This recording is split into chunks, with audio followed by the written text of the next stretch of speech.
Hey, what's up, y'all? This is DaveTV. We're out here at the 21st year of Vans Warped Tour 2015 with Set It Off right here, Florida and Texas. What's up, fellas? Doing well. Being hot. Yeah, it's, 21 years. Warped Tour can officially drink legally now. Yeah. Yeah. I don't feel so bad at looking Kevin Lyman's ass like that now. Hey, there you go. There you go. No, we're having a blast out here. We have a lot of friends out on the tour with us. We've been lucky with great sets every day and been being bumped up to main stage for the third time today. Yeah, so now we're at usually when you get bumped up to main stage, you play right in the morning, like 11 a.m. or whatnot, and it's either way, it's just an amazing opportunity. But today we're playing at like 4:15 p.m. like midday main stage. It's gonna be awesome. Really excited. So you guys, as I mentioned, from Florida, probably no stranger to this heat, but swamp ass, right? Yeah. Awesome. Your dates how long have you been on the tour right now? a little over a week. Yeah, just about a week. And you started on which stage? Pomona. Yeah, the first day was Pomona, California. Oh yeah. Very hot. Oh yeah. It's never not. Yeah, it's never not hot. Warped Tour, it's never not hot. Except for right now, we're in the shade and the breeze is coming in. Kind of digging it. This is a sweet spot right here. That's where I sit. Where they're like, So, you know the part where they're like, catching bugs in their mouth and everything.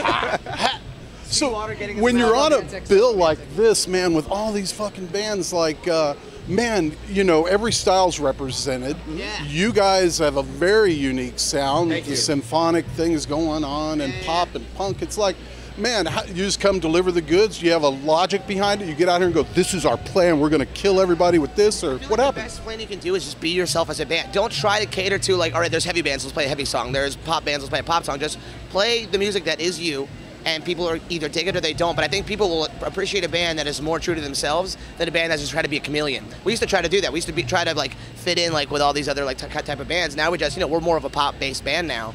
And we try to own it. Like we play a song where I play acoustic guitar down. Where it's kind of a dancey song, but you know, people clap their hands, they dance to it. It's kind of a break from that metal while they're here. So I think that works out in a good way. I think also a big part of it is this tour is such a community that seeing your fans, like we make sure we do a signing every single day, so we can actually have that one-on-one interaction with the people who come out to see us. And I think it's a very important thing for any band on this tour to do. And the fan base today is so much different than when I grew up listening to music, which was like 500 years ago. But like today, it's Twitter, it's Facebook, it's everything, and like they come see you. You might have had an extensive conversation online with some of this people front row, you know, and they feel like they know you. You carry that over with these signings, obviously, you know, and stuff.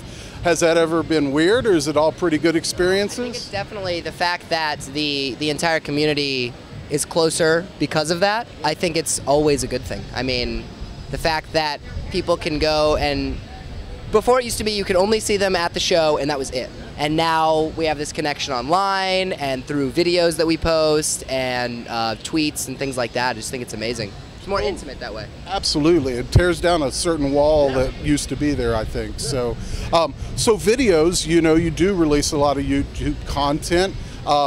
Music television as it was, again, when I was younger, is definitely not what it was today. How do you think that fits into the whole thing with bands anymore? I think MTV is starting to make the moves in the right direction, pushing back towards that pop culture kind of, really bringing in the cool shows like with kids. And what's really cool about the shows on MTV, even though there's not as much music video push, is they feature a lot of artists that people don't know about on their shows. And you know, that's kind of how they get their attention now. Is like the music will play within the show and they'll credit the band. So that's another way to get that exposure. But as far as bands releasing videos, like music videos, like, you know, if Katy Perry releases a new song, you know it's a single because it's on the radio. Yeah. You know, bands that are independent labels, they don't really have that luxury to let you know that, oh, you've heard it on the radio, because it takes a lot of money to get on radio. That's not what a lot of people don't know. It takes hundreds of thousands of dollars.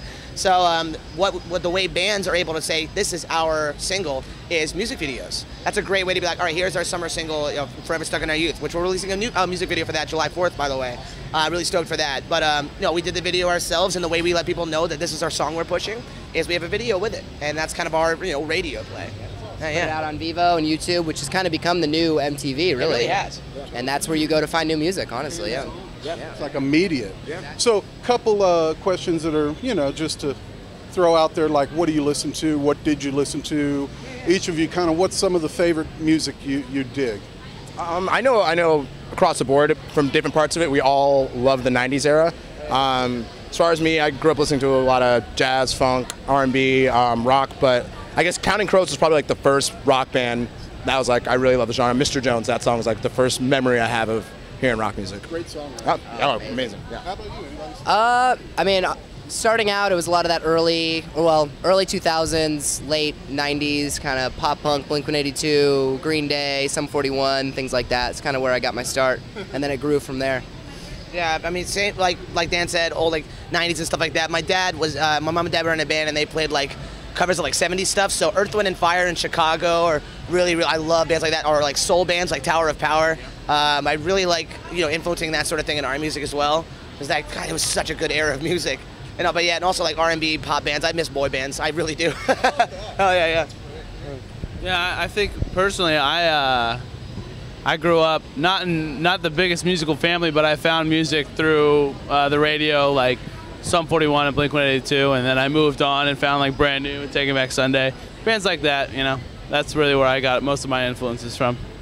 Oh yeah. Not a bad one in the bunch, man. I like it. I'll just throw this out here. Friday, I saw Air Supply. How was that? It was really good. It was amazing, It was 40 years. How do you not be? You know, you got it down, right? Yeah. So, yeah. So, and finally, does anyone care to throw out the last thing they Google searched? Last thing I Google searched was what the difference between chickenpox and shingles were. That's awesome. I was there for that conversation. Now, you might be a Bing kind of a guy. I don't know. Mine was a Kanye West clothing line. That's great. That's great. We were talking about how high priced those clothes are. Oh, yeah. It's like $3,000 for a shirt. I googled was a song by Family Force 5, Business Up Front, Party in the Back. It's called Country Gentleman, because I just wanted to know how you spelled it, because they spelled it differently. Well, they spelled it with a K. Yeah. That's great. It's a picture of it's a mat, like a doormat, with a cat on it that says "Go away," and the cat's flicking you off. That's awesome. Yeah, it's not loading right now. Oh, here it is. Actually, let's see. Let's see. And Hold on. and That's a wait. very useful item, right? Yeah, there it is. It's Right. happening. That's the last thing I is googled. good, Here, folks. check it out. Yeah.